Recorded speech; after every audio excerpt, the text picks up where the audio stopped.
मित्रों नमस्कार। मैं सुधीर श्रीवास्तव ज्योतिष अनुसंधान केंद्र में आपका स्वागत करता हूं।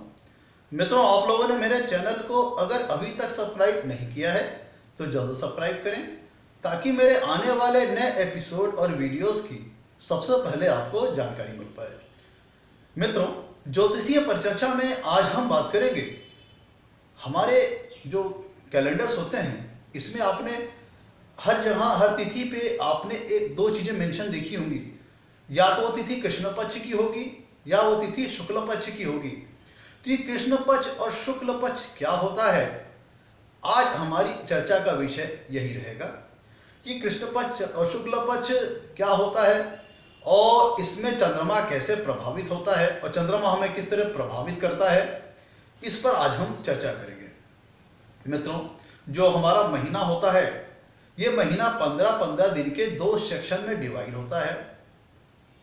जैसे अगर आज पूर्णिमा है तो पूर्णिमा से 15वें दिन अमावस्या पड़ेगी, फिर अमावस्या से 15वें दिन पूर्णिमा पड़ेगी। तो इसका मतलब ये होता है, वो आपको पता है कि जो चंद्रमा होता है उसका आकार घटता बढ़ता रहता है। तो अगर आज पूर्णिमा है तो आप नोटिस करेंगे कि पूर्णिमा के बाद से, पूर्णिमा के दिन फुल मून होता है, पूर्णिमा के बाद से जो प्रत्येक तिथि रहती है उस प्रत्येक तिथि के अनुसार चंद्रमा का जो साइज है वो घटता चला जाता है। और एक ऐसा दिन आता है जहां पे आकाश में हमें रात में चंद्रमा नहीं दिखाई पड़ता है, वो दिन होता है अमावस्या। तो ये जो पूर्णिमा जिस दिन फुल मून है और अमावस्या जिस दिन बिल्कुल अंधेरी रात रहती है, चंद्रमा नहीं दिखाई देता है, तो जब पूर्णिमा से जब अमावस्या की तरफ बढ़ते हैं तो ये ड्यूरेशन कितने दिन का है? ये ड्यूरेशन 15 दिन का है। और इसमें प्रत्येक तिथि में जो चंद्रमा का आकार है, जो उसका अपीयरेंस है, जो उसका साइज है, वो हम लोग को जो दिखाई देता है वह घटता चला जाता है। और अमावस्या के दिन आते आते वो ऐसा हो जाता है कि हमें चंद्रमा आकाश में दिखाई ही नहीं देता। फिर अमावस्या के दिन चंद्रमा हमें दिखाई नहीं देता, बिल्कुल अंधेरी रात रहती है। फिर अमावस्या की तिथि के बाद से आप नोटिस करेंगे तो फिर अमावस्या की तिथि के बाद से 15वें दिन पूर्णिमा पड़ेगी। फिर अमावस्या के बाद से आगे जब हम बढ़ते हैं तो क्योंकि अमावस्या से पूर्णिमा का ड्यूरेशन भी 15 दिन का होगा, तो हम अमावस्या से आगे जब बढ़ते हैं तो प्रत्येक दिन जो चंद्रमा का आकार, जो अपीयरेंस जो हमें दिखाई देता है, वह धीरे धीरे बढ़ता चला जाता है और पूर्णिमा के आते आते वह पूरी तरह कंप्लीट अपने शेप में आ जाता है। तो जब हम पूर्णिमा से अमावस्या की तरफ बढ़ते हैं, मतलब फुल मून से बिल्कुल अंधेरी रात की तरफ बढ़ते हैं, तो उसमें क्या होता है, 15 दिन का ड्यूरेशन रहता है। उसमें चंद्रमा का आकार प्रत्येक तिथि के अनुसार धीरे धीरे घटता चला जाता है। इसे हम कहते हैं कृष्ण पक्ष। और अमावस्या की तिथि से फिर 15 दिन आगे पूर्णिमा पड़ती है, यह ड्यूरेशन भी 15 दिन का होता है।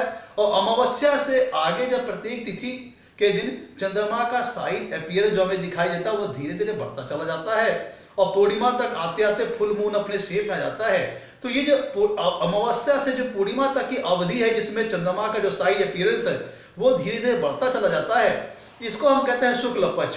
तो मतलब पूर्णिमा से अमावस्या तक का जो ड्यूरेशन है 15 दिन का, जिसमें चंद्रमा का आकार घटेगा, वो हो गया कृष्ण पक्ष।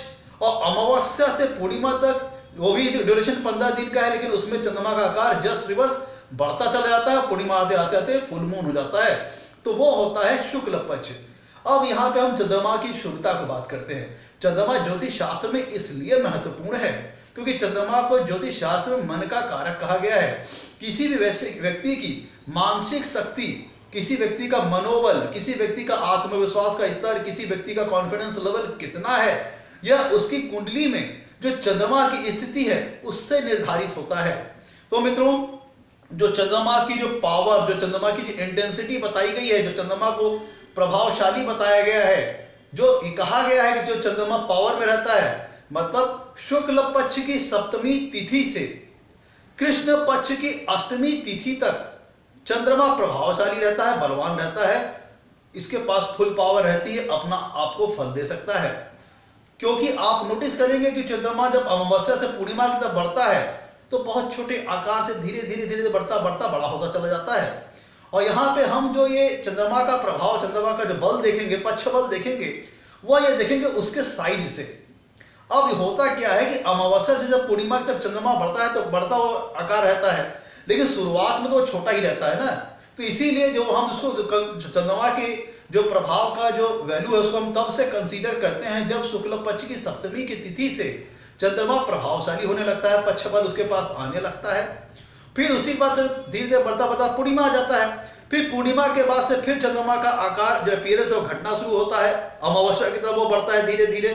लेकिन अब एकदम से तो वो छोटा हो नहीं जाता, वो धीरे धीरे जाकर के छोटा होता है, 15 दिन का समय लेता है। इसीलिए कहा गया है कि शुक्ल पक्ष की सप्तमी तिथि से लेकर के कृष्ण पक्ष की अष्टमी तिथि तक अगर किसी बच्चे का जन्म हुआ है इसके अंदर, तो उसका चंद्रमा बलशाली है, पक्ष बल प्राप्त किए हुए है और पूर्ण रूप से अपना फल देने में समर्थ है। ऐसे बच्चे मानसिक रूप से सशक्त होते हैं, प्रशस्त होते हैं, कॉन्फिडेंस लेवल इनका अच्छा होता है, मानसिक रूप से इनका आत्मविश्वास का स्तर काफी मजबूत होता है, विपरीत और प्रतिकूल स्थितियों में जल्दी घबराते नहीं, डटकर उनका सामना करते हैं, साहस और हिम्मत इनके अंदर अच्छी भावना होती है। और उसी तरफ जो बच्चे जो मैंने ड्यूरेशन बताए हैं, जब चंद्रमा का आकार छोटा रहता है उसमें उनका जन्म होता है, तो क्या होता है, ऐसे बच्चों की जो मानसिक शक्ति है, जो उनकी जो मानसिक स्थिरता है, जो उनकी मानसिक स्टेबिलिटी है, जो उनका आत्मविश्वास का स्तर है, जो उनका कॉन्फिडेंस का लेवल है, उतना मजबूत नहीं रहता। तो मैंने बताया आपको शुक्ल पक्ष की सप्तमी तिथि के बाद से कृष्ण पक्ष की अष्टमी तिथि तक इसके बीच में जो बच्चे जन्म लेते हैं उनका चंद्रमा प्रभावशाली पक्ष बल लिए हो रहता है, तो उनका आत्मविश्वास का स्तर अच्छा रहता है। और इसके बाहर जो बच्चे जन्म लेते हैं तो उनके पास चंद्रमा उतना प्रभावशाली नहीं रहता। तो उसके वजह उससे होता क्या है कि जब बच्चे की थोड़ा सा एडवर्स सिचुएशन देखते हैं, ऐसे लोग जिनका थोड़ी सी तनावपूर्ण सिचुएशन देखते हैं, थोड़ी सी विवादपूर्ण सिचुएशन देखते हैं, तो उनका कॉन्फिडेंस लेवल डगमगाने लगता है, सोच में स्टेबिलिटी नहीं आ पाती है, मन में स्थिरता नहीं रह पाती है, संकल्प शक्ति में दृढ़ता नहीं रह पाती है, वो निश्चय में प्रबलता नहीं रह पाती है। मित्रों, ये था आज हमारा एपिसोड कृष्ण पक्ष और शुक्ल पक्ष के ऊपर। आपसे कहना है आपको पसंद आए तो हमारे वीडियोस को लाइक करें और चैनल को सब्सक्राइब करें।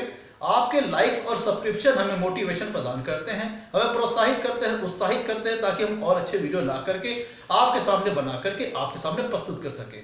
आज के लिए इतना ही मित्रों, धन्यवाद।